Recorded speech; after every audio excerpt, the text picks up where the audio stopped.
आज जानेंगे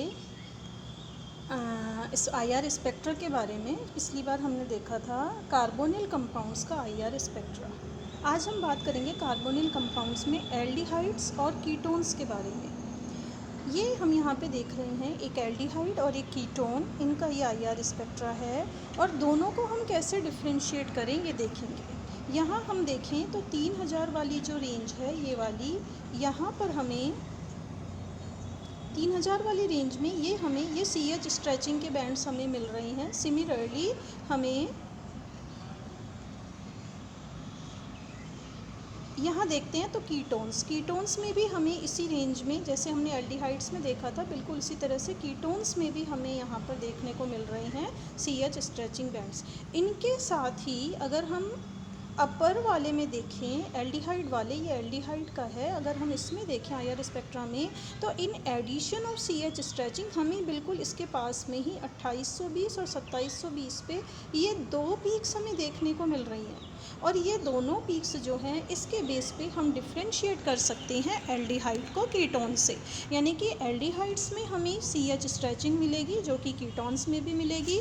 इसके अलावा जो मेन कैरेक्टरिस्टिक फीचर था वो ये कि CO जो फंक्शनल ग्रुप दोनों में कार्बोनिल है, इसके लिए हमें 1700 के आसपास ये CH स्ट्रेचिंग बैंड मिलेगा। ये वाली पीक जो बिल्कुल शार्प पीक मिल रही है, जो कार्बोनिल कंपाउंड का कैरेक्टरिस्टिक पीक है, ये अपने को 1710 पे मिल रही है। और सिमिलरली ये हमें कीटोन्स में भी यहाँ भी हमें ये देखने को मिल रही है, ये इस तरह से ये वाली पीक जो है 1700 पे। तो कार्बोनिल कंपाउंड्स में हमने देखा कि 1700 पे आपको CO stretching, C double bond O stretching की कैरेक्टरिस्टिक पीक मिलेगी, CH स्ट्रेचिंग के बैंड्स मिलेंगे अपर एरिया में, अपर फ्रीक्वेंसी एरिया में। और डिफ्रेंशिएशन का जो क्राइटेरिया है वो हमने देखा कि कीटोन में CH स्ट्रेचिंग के पास में इससे लगभग टस्ट हमें कोई पीक नहीं मिल रही है, जबकि यहाँ एल्डिहाइड्स में जब हम देख रहे हैं तो हमें यहाँ पर ये दो पीक्स मिल रही हैं 2820 पे और 2720 पे। ये पीक्स हमें बताती हैं कि ये कोई कंपाउंड है जो कि एल्डिहाइड फंक्शनल ग्रुप रखता है। यानी कि एल्डिहाइडिक फंक्शनल ग्रुप वाले जो हैं इनमें 2820 और 2720 सेंटीमीटर इनवर्स पे हमको दो पीक्स मिलेंगे। इस तरह से हम डिफ्रेंशिएट कर सकते हैं एल्डिहाइड को कीटोन्स से। अब बात करते हैं कार्बोक्सिलिक एसिड के बारे में।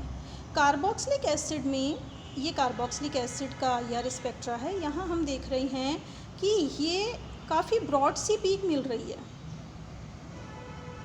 ये वाली जो पीक है, ये इतनी ब्रॉड पीक जो हमको मिल रही है, ये हमने देखा था एल्कोहल्स में। इट मीन्स, वैसे भी हमने एक बार बात की थी कि जितने भी 3000 से अपर वाले जो एरिया हैं इनमें हमको हीट्रो एटम कार्बन बॉन्डेड वाले जो हैं उनकी स्ट्रेचिंग, जैसे OH स्ट्रेचिंग, जैसे NH स्ट्रेचिंग, ये वाले हमें पीक्स जो हैं, बैंड्स जो हैं वो यहाँ मिलेंगे।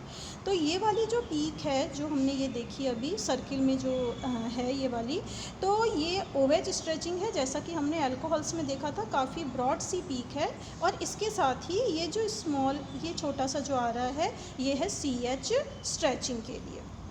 इसके अलावा ये अगेन 1700 के आसपास जो पीक हमें मिली, ये CO स्ट्रेचिंग की है। तो वैसे तो कई सारे डिफॉर्मेशन वाइब्रेशंस भी कई सारे हमको यहाँ पे मिल रही हैं इस एरिया में। अगर हम देखें तो ये सारी बैंडिंग वाइब्रेशंस हैं, लेकिन किसी भी कंपाउंड के फंक्शनल ग्रुप आइडेंटिफिकेशन के लिए मेनली जो हमें फोकस करना होता है वो स्ट्रेचिंग वाइब्रेशन, यानी कि अपर फ्रीक्वेंसी एरिया में हमें देखना होता है, 1500 से अबव वाला एरिया। तो हमने यहाँ पे देखा 1700 के आसपास ये कार्बोनिल ग्रुप का, और इसके साथ ही हमने देखा OH स्ट्रेचिंग। इट मीन्स कि ये ऐसा कंपाउंड है जिसमें CO ग्रुप भी है और OH ग्रुप भी है। तो मोस्ट प्रोबेबली ये जो कंपाउंड है इसको होना चाहिए कोई ना कोई कार्बोक्सिलिक एसिड। बात करते हैं अब एमीन्स के बारे में। एमीन्स में भी हमने देखा कि हीट्रो एटम है, और हीट्रो एटम जैसे NH स्ट्रेचिंग जो है, इसके लिए हमको वही जैसे अभी हमने बात की थी 3500 से 3000 वाला सेंटीमीटर इन्वर्स वाला जो एरिया है वहाँ हमें पीक मिलती है। तो यहाँ हम देख रहे हैं ये दो पीक 3000 के आसपास जो है ये पीक तो है हमारी CH स्ट्रेचिंग की पीक है, लेकिन इधर जो हमें ये थोड़ी सी ब्रॉड पीक मिल रही है ये किसके लिए मिल रहा है अपने को, NH स्ट्रेचिंग के लिए। हम यहाँ पे इस चीज़ पे गौर करेंगे कि ये जो पीक है ये भी काफ़ी ब्रॉड है, कंपैरेटिवली ये काफ़ी ब्रॉड पीक है, लेकिन उतनी नहीं जितनी कि OH या हाइड्रोक्सिल ग्रुप में थी। तो OH स्ट्रेचिंग से NH स्ट्रेचिंग को भी हम डिस्टिंग्विश कर सकते हैं कि OH स्ट्रेचिंग की जो पीक होती है वो काफ़ी ब्रॉड होती है comparatively to NH stretching. Range लगभग सेम होती है, वहाँ भी हमें 3500 से 3600, 3500, 3300 सेंटीमीटर इन्वर्स का एरिया होता है, यहाँ भी ऑलमोस्ट यही एरिया होता है। तो यहाँ हमने देखा NH स्ट्रेचिंग की पीक्स देखी और इसके साथ में CH स्ट्रेचिंग की पीक्स देखी। इस तरह से हम आइडेंटिफाई कर सकते हैं किसी भी कंपाउंड के फंक्शनल ग्रुप को।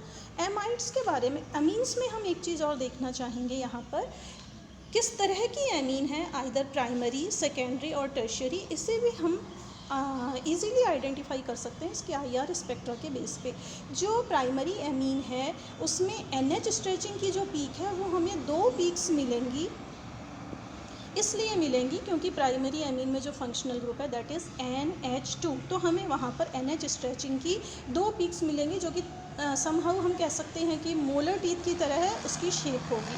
सेकेंडरी एमीन में हम आते हैं तो यहाँ पर NH स्ट्रेचिंग के लिए सिर्फ एक पीक हमको मिलेगी क्योंकि यहाँ पर NH ग्रुप होता है, और टर्शरी में हम आते हैं तो NH स्ट्रेचिंग की पीक्स ही हमें नहीं मिल पाएगी क्योंकि no NH bond is here. अब बात करते हैं एमाइड्स में। एमाइड्स में हम देखते हैं पहला ये वैसे तो हमें स्टार्ट करना चाहिए था हायर फ्रीक्वेंसी एरिया से, लेकिन फिर भी हम एक बार देख लेते हैं। ये जो पीक है ये 1600-1700 सेंटीमीटर इन्वर्स पे सर्किल में जो हम शो कर रहे हैं ये वाली पीक है CO ग्रुप के लिए। इसी तरह से ये जो पीक्स हैं 3000 के आसपास ये CH स्ट्रेचिंग की पीक्स हैं, और ये जो पीक है जो अभी हमने देखा था जस्ट ये वाली पीक्स हैं NH स्ट्रेचिंग के लिए। ये पीक्स जो हैं ये NH स्ट्रेचिंग के लिए जो हम देख रहे हैं कि काफ़ी ब्रॉड पीक आ रही है, तो NH स्ट्रेचिंग हो गई और इसी तरह से यहाँ पे CO, यानी कि दो फंक्शनल ग्रुप हैं जिसे हम समराइज़ करेंगे CO एंड NH2।